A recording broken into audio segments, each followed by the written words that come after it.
Audio Jungle.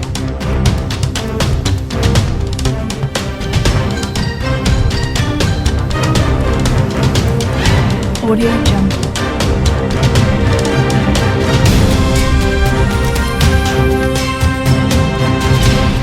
Audio Jungle.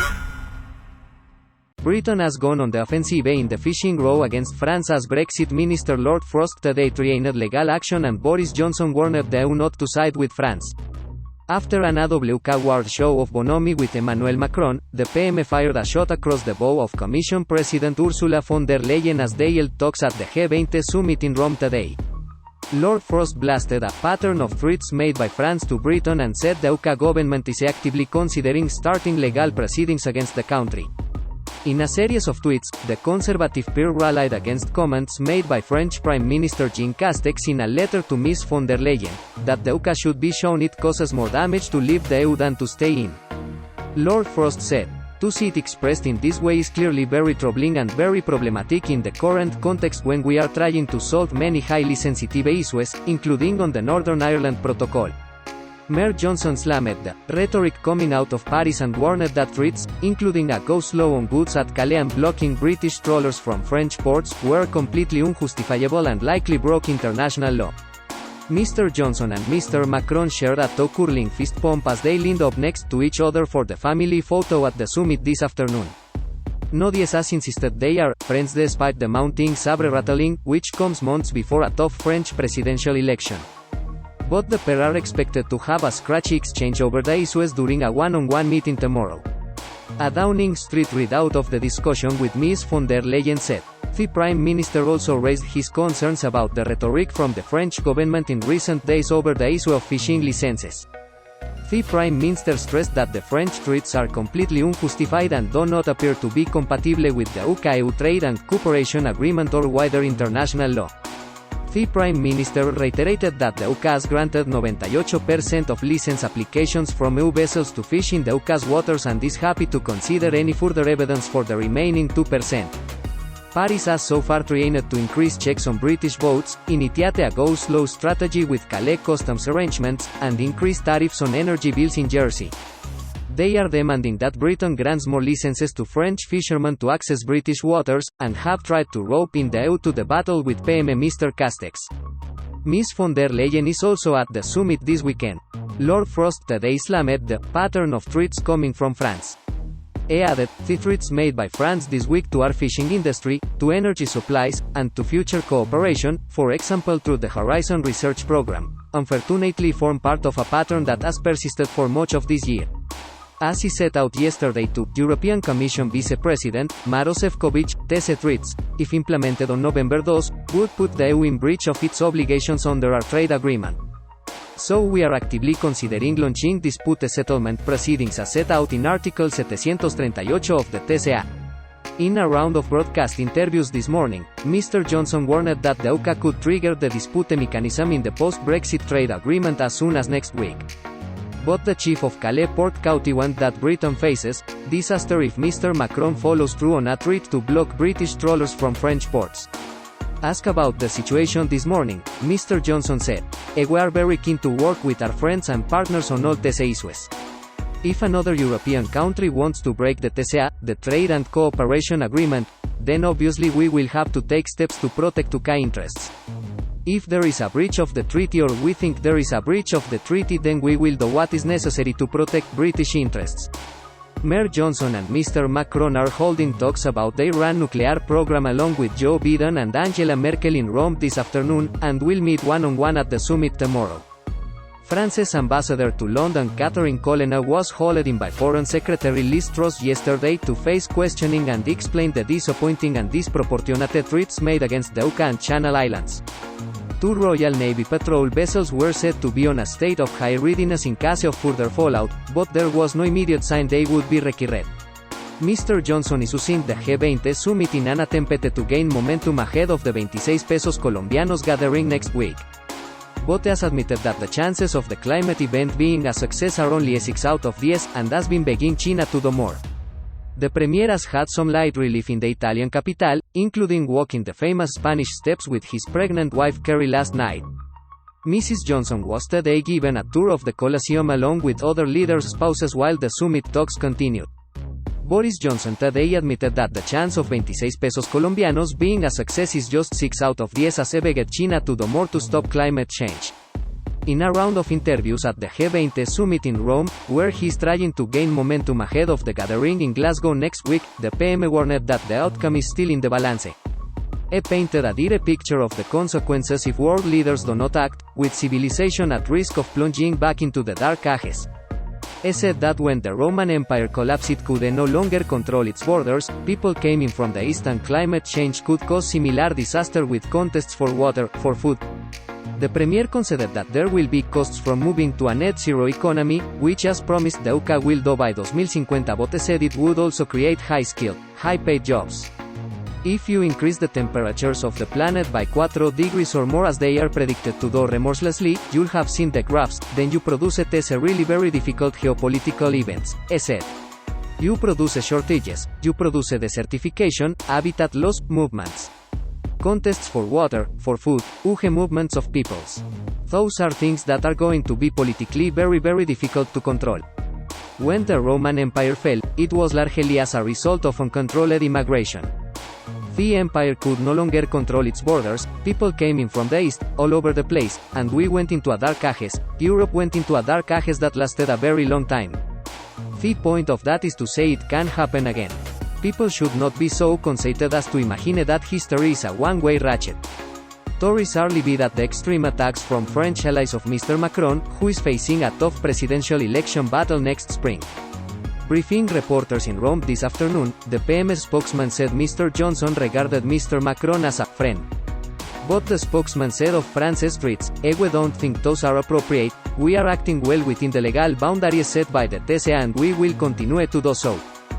Added, should France proceed with the threats they have set out we will act in a proportionate and calibrated manner. The spokesman said Mr. Johnson did not want the spat with France to distract from the climate change issue and the whole world should be focused on solutions at COP. As the PM said, we very much feel we have bigger fish to fry, he said. On the idea that the UK should be punished for Brexit, the spokesman said, Brexit was a decision taken by the British people and enacted by the government. The spokesman stressed that licenses were being granted to French ships. It is simply a case that if boats are able to provide the historical data, they will be granted a license. Asked about the AWK Award fist bump with Mr. Macron, he said, considers President Macron a friend and obviously France as an enduring ally. In his bombshell-leaked letter to the EU Commission, Mr. Castex said, it seems necessary for the European Union to show its full determination to obtain full compliance with the agreement by the United Kingdom and assert its rights by using the levers at its disposal in a firm, united and proportionate manner. It is essential to make clear to European public opinion that compliance with the commitments entered into is non-negotiable and that leaving the Union is more damaging than remaining in it. The letter emerged as Mr. Macron suggested the UK has not kept its Brexit pledges. Speaking in an interview with the Financial Times, he said the UK's credibility was at stake over the dispute in what will be seen as a reference to the handling of post-Brexit fishing licenses. When you spend years negotiating a treaty and then a few months later you do the opposite of what was decided on the aspects that suit you the least, it is not a big sign of your credibility, he said. Mr. Johnson warned world leaders the future of civilization is at stake and compared climate change to the fall of the Roman Empire as he arrived in Rome. In an apocalyptic vision of the future, Mr. Johnson claimed society could return to the dark ages with terrifying speed. He said generations to come could slump into illiteracy, and even suggested costs could get smaller. He argued that after the collapse of Rome, civilization even lost the ability to draw properly, saying our children, grandchildren and great-grandchildren could face food and water shortages. Meanwhile, United Nations Secretary-General Antonio Guterres has urged G20 leaders to show more ambition and more action and overcome mistrust in order to advance climate goals. We are still on time to put things on track, and I think the G20 meeting is the opportunity to do that, Guterres said. Italian Prime Minister Mario Draghi met leaders as they arrived in the futuristic convention center known as the Nuvola Cloud, in Eur, a southern Rome district built by Benito Mussolini to glorify his fascist regime. US President Joe Biden flew in yesterday hoping to turn a page from the tumultuous Trump years and show that American leadership on the world stage is restored. However, the Democrat faces a credibility test as his own signature climate policy, part of a sweeping economic package, is held up amid infighting within his party in Congress. Mr. Biden met Pope Francis and then Mr. Macron, admitted during their talks that Washington had been clumsy in handling a submarine deal with Australia and Britain that left Paris out in the cold. Russia's Vladimir Putin and China's Xi Jinping are absent from Rome, attending only by video link, but other leaders are taking advantage of the first in-person G20 for more than 2 years to hold a flurry of bilaterals. Security is tight in Rome following violent protests earlier this month over the extension of Italy's coronavirus pass to workplaces. Draghi has called for a G20 commitment on the need to limit the rise in temperatures to 1.5 degrees above pre-industrial levels, the most ambitious target outlined in the 2015 Paris Agreement on Climate Change.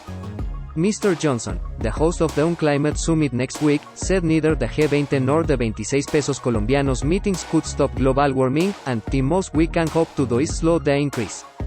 Complicating the task for the G20 will be disparities between top world powers.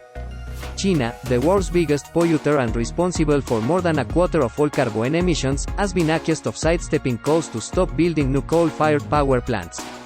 A new plan submitted by Beijing to the UN ahead of 26 pesos colombianos fell short of environmentalists' expectations, with a target date of 2060 to reach carbon neutrality. Brazilian President Jair Bolsonaro, meanwhile, has steadfastly demanded that his country be paid for protecting its share of the Amazon. The world's biggest rainforest is seen as a vital resource to combat climate change for its ability to absorb fossil fuel emissions. Mr. Johnson's Roman Empire comments came amid fears that the Glasgow gathering could end up as a damp squib. China's Premier Xi has confirmed that he will not attend the event in person, although he will make a speech by video link. Meanwhile, Putin is also joining the summit along with Mr. Bolsonaro. He went on, "We could consign our children, our grandchildren, our great-grandchildren to a life in which there are not only huge movements of populations and huge migrations, but also shortages of food, shortages of water, of conflict caused by climate change, and there is absolutely no question that this is a reality that we must face." Mayor Johnson said after Roman civilization humanity became far less literate. Look at evidence of the decline and fall of the Roman Empire if you doubt what I say. When Rome fell, humanity became far less literate overall, people lost the ability to read and write, they lost the ability to draw properly, they lost the ability to build in the way the Romans did. Said, things can go backwards and they can go backwards at a really terrifying speed. 26 pesos colombianos begins on Sunday at Glasgow's Scottish Event Campus, SSE, and will welcome 30,000 delegates, 10,000 police and as many as 200,000 protesters for the 13-day conference. In a dramatic intensification of the row over post-Brexit fishing rights this week, the Cornelis Gert Jan was ordered to divert to Le Havre after French authorities said it did not have a license. The trawler's boss claimed his vessel was being used as a pawn in the dispute and blasted the politically motivated French. Its officials also fined a second vessel. French ministers warned they will block British boats from some French ports and tighten checks on vessels traveling between France and the UK if the issue of post-Brexit fishing licenses is not resolved by Tuesday, November 2, as well as threatening the electricity supply to the Channel Islands. Ministers on Thursday were reportedly presented with retaliatory options should Paris press ahead with its threat next week, with one such option including further restricting French fishing access to UK waters. Another potential move on the table in the options paper, presented to a cabinet subcommittee chaired by Lord Frost, is the stepping up of checks on French vessels landing in UK ports, according to the Daily Telegraph. Confronting Macron at the G20 meeting and dispatching the UK's ambassador in Paris are also reportedly being considered, although government sources told the newspaper there was no scheduled meeting with Macron in Italy and retaliatory measures would depend on France's actions. Environment Minister George Eustace warned of retaliatory measures on Thursday, saying that if France went ahead with its threats, "two can play at that game and we reserve the ability to respond in a proportionate way." The Cornelis and its 8 crewmen languished in port, with the crew being told to stay on board. As of Thursday night, there was no indication when it would be allowed to leave. With its blue hull, white bridge and red winches, it has a somewhat ironic French tricolor appearance. Andrew Brown, director of the boat's owners, Macduff Shellfish, told the Daily Mail the French were exploiting supposed confusion over post-Brexit paperwork.